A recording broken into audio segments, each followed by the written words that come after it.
बूंदी न्यायालय में अनुसूचित जनजाति की कृषि भूमि को स्वर्ण समाज के नाम स्थानांतरित करने के मामले ने कानून व्यवस्था के भीतर एक नई बहस को जन्म दिया है। अधिवक्ताओं ने इस बारे में विभिन्न दृष्टिकोण प्रस्तुत किए हैं, जिसमें भूमि की सुरक्षा और स्वामित्व का अधिकार महत्वपूर्ण है। इस मामले में अनुसूचित जनजातियों के सामूहिक अधिकारों को ध्यान में रखना जरूरी समझा जा रहा है। भूमि अधिग्रहण का यह मामला, जिसमें स्थानीय वकील अपनी राय व्यक्त कर रहे हैं, ग्राम 16 की झोपड़ियों में भी देखा गया है। वहां कई लोगों का मानना है कि गलत तरीके से भूमि का खाता स्थानांतरण करने वाला व्यक्ति या समूह अपने आप को कानूनी परेशानियों में डाल सकता है। इस संदर्भ में 400 BC का मुकदमा उन पर लगाया जा सकता है जो किसी भी प्रकार से अनुसूचित जनजाति की कृषि भूमि को स्वर्ण समाज के नाम पर स्थानांतरित करने में संलिप्त हैं। इस मुद्दे की गहराई में जाने पर यह स्पष्ट होता है कि अनुसूचित जनजातियों की कृषि भूमि को लेकर दी जाने वाली सुरक्षा और न्याय का अधिकार एक केंद्रीय विषय बन चुका है। न्यायालय द्वारा दिए गए आदेश और दिशा निर्देश यह सुनिश्चित करते हैं कि भूमि के सच्चे मालिकों का अधिकार न छिना जाए। इस प्रकरण में सभी पक्षों को उचित रूप से सुनने का अवसर दिया जाना न केवल न्याय का प्रतीक है, बल्कि यह सामाजिक संतुलन बनाए रखने में भी मददगार होगा।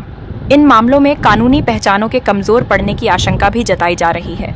अधिवक्ताओं के अनुसार जरूरी है कि स्थानीय प्रशासन और न्यायालय इस मुद्दे को गंभीरता से लें, ताकि न केवल अनुसूचित जनजातियों के अधिकारों की रक्षा हो सके, बल्कि भूमि के सही उपयोग और स्वामित्व को भी सुनिश्चित किया जा सके। जांच और कानूनी कार्यवाही के बाद यदि 400 BC का मुकदमा तय होता है, तो इससे एक स्थायी मिसाल बन सकती है। यह एक बड़ा संकेत भी होगा कि भूमि के अतिक्रमण और गलतफहमी के चलते कोई भी व्यक्ति यदि स्वर्ण समाज के नाम किसी अनुसूचित जनजाति की भूमि को ट्रांसफर करने की कोशिश करता है, तो उसे कानूनी परिणाम भुगतने के लिए तैयार रहना होगा। आज ये अनुसूचित जनजाति या अनुसूचित जनजाति की जमीन अगर कन्वर्ट हो जाती है स्वर्ण समाज के नाम या अन्य के नाम, तो इसमें क्या नियम है, थोड़े बताना विस्तार से। राजस्थान काश्तकारी अधिनियम ये कहता है, जिसका सेक्शन 42 से कहता है कि यदि SC या ST की ज़मीन किसी सवर्ण के या SC की ज़मीन ST के या ST की ज़मीन SC के चली जाती है, रजिस्ट्री हो जाती है, तो वो नल एंड वॉइड है। कानूनन रूप से उसे कोई मान्यता प्राप्त नहीं है। अच्छा, अगर मान लो रजिस्ट्री इंतकाल गलत डॉक्यूमेंट लगा के अगर खुलवा जाता है तो संबंधित खातेदार आदमी को करवा सकता है, वापस मूल स्वामी के नाम खाते स्वामी के नाम आएगी। अच्छा, और क्या इसमें यही नियम चल रहा है अभी तक लगा रहा। अगर वो कन्वर्ट कराना चाहे तो किसके माध्यम से, किसके आदेश से हो सकती है? करवाएगा कन्वर्ट? जैसे ST की जमीन स्वर्ण समाज के नाम कन्वर्ट करवाना चाहता है, कानून जनरल के नाम कन्वर्जन होगी नहीं, कन्वर्जन भी उसी के नाम होगी जिसके नाम खातेदारी अधिकार है। ST के नाम है। ST के नाम। तो इसमें 175 की क्या कार्रवाई सकती है? वो कन्वर्जन करवाने के बाद फिर उसको बेच सकता है, लेकिन वो जैसे आवासीय में करवाए, व्यवसायिक में करवाए, तब फिर वो जनरल को बेच सकता है। जिसे अभी सूचना आई थी कि 175 की कार्रवाई क्या होती है, इसमें थोड़ा क्या क्या नियम है 175 की कार्रवाई में? 175 की कार्रवाई तो मुझे देखनी पड़ेगी, तो पता नहीं। आपका नाम और बता दो। अशोक वशिष्ठ। स्वर्ण के नाम हो जाती है तो इसमें क्या नियम है, थोड़ा बताना चाहता हूँ। इसमें सर आपको सबसे पहले ये करना पड़ेगा कि अगर ऐसा हुआ है तो टोटल इलीगल वर्क हुआ है। इसमें जो SC वाला है उसको सबसे पहले फोर्जरी का मुकदमा दर्ज कराना चाहिए। उसका मुकदमा दर्ज होने के बाद ऑटोमेटिकली कलेक्टर साहब की एप्लीकेशन लगेगी, उस आधार पर कलेक्टर साहब जाँच करके और वापस जनरल की ज़मीन को जो उसने फर्जीवाड़े से करवाई है वापस ST के नाम। अच्छा, इसमें 175 की कार्रवाई भी होती है, इसमें क्या प्रक्रिया होती है?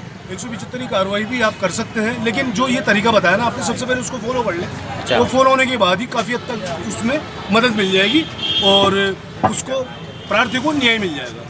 मूल खातेदार का नाम वापस हो जाएगी। आपका नाम बता दो। आपका नाम बता दो। अनीस मोहम्मद एडवोकेट।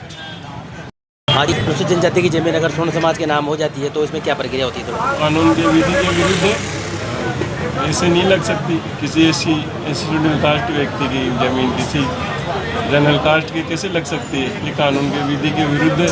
और किसी मामले में अगर ST की जमीन स्वर्ण समाज अगर खाता इंसान हो जाता है तो उसमें क्या प्रक्रिया, कोई पर्ची दस्तावेज से अगर कर ली जाती है तो उसमें क्या प्रक्रिया होती है? इसकी प्राथमिकता तो ये है कि पहली बात तो लग ही नहीं सकती, कानून के विरुद्ध है। अगर कोई लगा लेता है तो उसमें क्या प्रक्रिया होती है? उनके खिलाफ कार्रवाई की जाए। कार्रवाई की जाए। ऐसा कोई नियम है कि जो ST की जमीन स्वर्ण समाज के नाम ऐसे हो जाती है? नहीं, ST की जमीन स्वर्ण समाज के नाम स्थानांतरण करवाने का कोई नियम है क्या? कैंसिलेशन हो जाएगी, कैंसिल होगी डायरेक्ट। आपका नाम बता दो। अगर समाज का खरीदता है गलती या किसी फर्जी दस्तावेज से तो खाता लगा लेता है अपने, तो इसमें क्या नियम है थोड़ा बताओ विस्तार से। देखो SC/ST की ज़मीन सामान्य वर्ग के कभी खाते में नहीं होती है, न दर्ज होती है। अगर किसी पूर्ण रचित दस्तावेज के तहत अगर वो हस्ती करवाता है तो 420 धोखाधड़ी की श्रेणी में आएगा। अच्छा, ये कानून विरुद्ध है। ऐसा कोई नियम है कि जिस SC की जमीन स्वर्ण समाज के नाम पर, कानूनी सोन समाज के नाम SC/ST की अगर कहीं ऐसा मामला पाया जाता है कि इसमें मिली भगत करके और या कोर्ट में समाज की दर्ज हो जाती है, तो इसमें क्या नियम है? वो 420 धोखाधड़ी की श्रेणी में आएगा। अच्छा, अधिकारी भी इसमें आएंगे नियम अधिकारी सब इसमें मुलजिम माने जाएंगे। ठीक है साहब, आपका नाम बता दो। Mukesh Kumar Verma, advocate, session court में। आज खाली कृषि भूमि स्वर्ण समाज के नाम दर्ज हो सकती है सर, थोड़ा बताइए विस्तार से। नहीं, ऐसा कोई प्रावधान नहीं है। अपने जो काश्तकारी अधिनियम के तहत जो सुविधाएं गवर्नमेंट ने दे रखी है उसके तहत ये है कि आप SC की ज़मीन को SC की ज़मीन को ही हस्तांतरित कर सकते हो, अन्य किसी को नहीं। जनरल OBC उसमें नहीं आते हैं। और अगर इस प्रकार का कोई होता है तो वो क्या नाम से गलत तरह से रजिस्ट्री कराई मानी जाएगी और उसको खारिज करने का अधिकार होगा। अगर कोई मान लो प्रशासनिक अधिकारियों के मिली भगत करके ST की जमीन स्वर्ण समाज के नाम हस्तांतरण करवा लेता है, तो उसमें क्या प्रक्रिया होती है, क्या कानून होती है? हाँ, अगर इस प्रकार की कोई चीज़ जमीन हस्तांतरित अगर हो जाती है तो ऐसे में आप संबंधित रजिस्ट्रार के पास जाकर के उसकी प्रतिलिपि की शाखा की प्रतिलिपि ले सकते हैं। प्रतिलिपि लेने के बाद में उसको रिजेक्ट कराने के लिए आप आवेदन कर सकते हैं। और साथ ही जो व्यक्ति इसमें शामिल हैं, सरकारी गैर सरकारी जो भी अधिकारी और जो उसमें पक्षकार हैं, उनको आप उनके खिलाफ एक कानूनी कार्रवाई कर सकते हैं। कृषि भूमि से कोई नियम तो नहीं है कि ST की जमीन स्वर्ण के नाम बिल्कुल नहीं है, ये बिल्कुल कानून अलग कानून है और SC को लेकर के ही कानून बनाया गया है। और अगर ये ऐसा होता तो फिर इस कानून का औचित्य खत्म हो जाता। इस कानून का उद्देश्य ये है कि SC की ज़मीन को SC की ज़मीन को ही हस्तांतरित किया जा सके, अन्य किसी को नहीं। अगर मान लो ST की जमीन स्वर्ण समाज के नाम हो गई और फिर वो अन्य के रजिस्ट्री कराता है और संज्ञान में तहसीलदार के या नायब तहसीलदार के आती है, तो क्या रजिस्ट्री कर सकता है क्या वो स्वर्ण समाज के नाम ही रजिस्ट्री करा सकता है कि या फिर रोक जाएगी इसमें? ये सवाल एक ऐसा सवाल है कि जानकारी के अभाव में अगर जानकारी नहीं है तो अधिकारी ये कहेगा कि मुझे जानकारी नहीं है, उसने कर दी। अच्छा, लेकिन ये कि जानकारी पाने के बाद फिर अगर वो चीज़ होती है तो वो उसमें शायद दोषी है मेरे नज़र में। तो मैं ऐसा मानता हूँ कि अगर संज्ञान नहीं होता है तो ये संज्ञान एक ऐसा शब्द है जो कानून की परिभाषा वो प्रदर्शित करता है। अगर ये चीज़ें सामने आती है तो इसमें क्या कार्रवाई कर सकता है तहसीलदार, जैसे ST की जमीन स्वर्ण के समाज के नाम? अपने स्व विवेक से स्व मोटो, जैसे मजिस्ट्रेट जो होता है, मजिस्ट्रेट को संज्ञान लेने का अधिकार होता है। और स्व मोटो है कि 25% क्या नाम से कोर्ट में एक ऐसी पावर दी हुई है अधिकारी को कि वो अपने संज्ञान लेकर के तो किसी भी अधिकारी या पक्षकार के विरुद्ध कार्रवाई कर सकता है। जैसे मान लीजिए पटारा हल्का में तो पटारी के विरुद्ध, या फिर किसी भूमि के स्वामित्वकर्ता के विरुद्ध, या फिर किसी भी अन्य डिपार्टमेंट के व्यक्ति के विरुद्ध जो उसकी परिधि में आते हैं। इसमें 175 की कार्रवाई भी होती है, इसमें क्या होती है रूप जानकारी थोड़ी होगी? इसमें क्या है कि भूमि का जो वर्गीकरण होता है उसके आधार पे आप इसकी कार्रवाई को देख सकते हैं। अब इसके मापदंड अलग अलग हैं, अलग अलग मापदंड में अलग अलग क्राइटेरिया होता है, तो इसको विस्तृत बताया जाना तो खैर सही नहीं होगा। लेकिन ये है कि उसकी वर्गीकरण, भूमि के जो वर्गीकरण है और किस आधार पर ये हो रहा है, अलॉटमेंट का मैटर है, खातिरदारी का मैटर है, गैर खातिरदारी का है, वो उस हिसाब से उसमें एक्ट लागू होंगे, उस हिसाब से धाराएँ लागू होंगे। आपका नाम बता दो। दिनेश कुमार लोरतिया, जिला एवं सत्र न्यायालय बूंदी। ग्राम ST की जमीन के नाम दर्ज करने का मामला सामने आ रहा है, क्या कहना है आपकी नॉलेज में क्या है?